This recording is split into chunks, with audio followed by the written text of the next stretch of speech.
ये सब जो हमारी प्रॉब्लम्स हैं, whether it's related to fear और सक्सेस और ये और वो, ये सारी चीजें, इन सब चीजों का जवाब आज से हजारों साल पहले भगवत गीता के अंदर एक लाइन में क्लियर तरीके से बताया हुआ है। प्रॉब्लम क्या है कि हमको वो लाइन समझ नहीं आ रही। मुझे भी समझ नहीं आई थी जब मैंने पहली बार सुनी थी। वो लाइन क्या है, आप सबको पता होगा कि कर्म किए जा, फल की इच्छा मत कर। जब मैंने पहली बार इसको सुना, मैंने कहा यार कर्म किए जा, फल की इच्छा मत कर, इसका मतलब तो यही हुआ ना कि ये तो बकवास है। क्योंकि आज के टाइम में अगर हम देखें अपने आसपास में तो इसका एग्जैक्ट ऑपोजिट हो रहा है। सबसे ज्यादा मेहनत कौन कर रहा है? एक रिक्शे वाला कर रहा है कि नहीं? और उसको क्या फल मिल रहा है? कुछ भी नहीं। और ऐसे बहुत सारे लोग हैं जो बहुत मेहनत कर रहे हैं, उनको रिजल्ट कुछ भी नहीं मिल रहा। तो खेल है क्या? खेल क्या है कि हम इसको बारीकी से समझ नहीं पाए। मैं भी समझ नहीं पाया था। फिर जब इसके ऊपर एक एक वर्ड को इसको पकड़ने की कोशिश करी और समझ आया, तब क्लियर होता चला गया कि एग्जैक्टली कर्म करना कैसे है। देखो, कर्म भी सही डायरेक्शन में करना है, तभी रिजल्ट आएगा ना। सक्सेस यहां है, आप वहां भागे जा रहे हो। आप कह रहे हो यार मैं तो 10 साल से भाग रहा हूं, अभी तक मेरे को सक्सेस मिली नहीं। तो फंडा क्या है कि डायरेक्शन गलत है। कर्म गलत डायरेक्शन में हो रहे हैं। अगर कर्म सही डायरेक्शन में हो जाए तो प्रॉब्लम सॉल्व। अब देखिए क्या है ये, कितना आसान है कि हमारे सारे डर खत्म हो जाएंगे और पूरी तरह से खत्म हो जाएंगे। सक्सेस जो चाहिए, जितना चाहिए वो हमको मिल जाएगा। इसका मतलब कुछ लोग क्या निकालते हैं कि कर्म किए जा, फल की इच्छा मत कर, इसका मतलब कि फल नहीं मिलेगा, जबकि ये नहीं है। भगवत गीता में जब भगवान श्री कृष्ण उनको अर्जुन को बोल रहे हैं तो किस लिए बोल रहे हैं? लड़ाई को हारने के लिए, लड़ाई को जीतने के लिए? लड़ाई को जीतने के लिए। वो भी एक इतना बड़ा युद्ध, उसको जीतने के लिए बोला गया है, ना कि हारने के लिए। तो अब देखिए किस तरीके से काम करता है। सबसे पहले देखते हैं कर्म क्या है। कर्म 3 लेवल पे होते हैं। एक है जो हम अपनी बॉडी से करते हैं, जो हम समझते हैं कर्म का मतलब कि जिसको हम मेहनत बोलते हैं। वो कर्म इंपॉर्टेंट है ही नहीं, मैटर ही नहीं करता।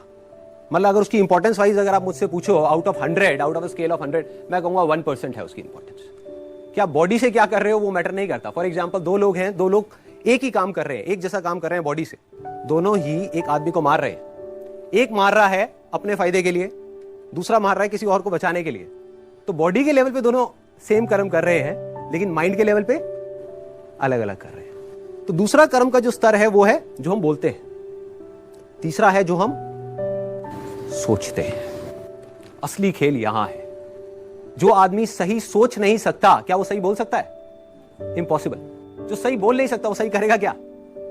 तो सारे जो कर्मों की बात हो रही है वो यहां हो रही है। और वो कर्म क्या है?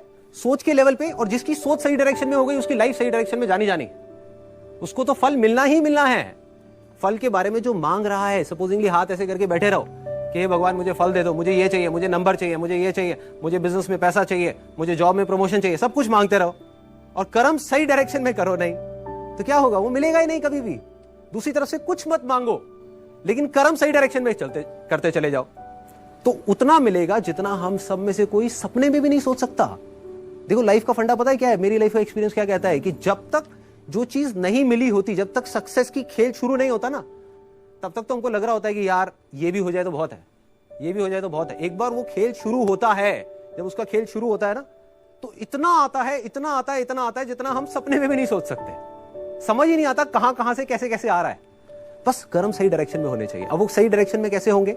अगर मैं बुद्धि के स्तर की बात करूं, जो उसमें महाभारत में समझाया गया है, 2 जगह है जहां पे आप अपने माइंड को लगा सकते हो। अपनी बुद्धि को हम 2 जगह पे लगा सकते हैं। सारा खेल माइंड का है। सबसे पहले तो हाथ पैरों के कर्मों से ऊपर उठना है हमको, कि हाथ पैरों से आप कुछ भी करते रहो, रियल लाइफ में उठा करके देख लो, वो मैटर नहीं करता। जो बोलते हो वो उससे ज्यादा मैटर करता है, लेकिन वो भी इतना मैटर नहीं करता।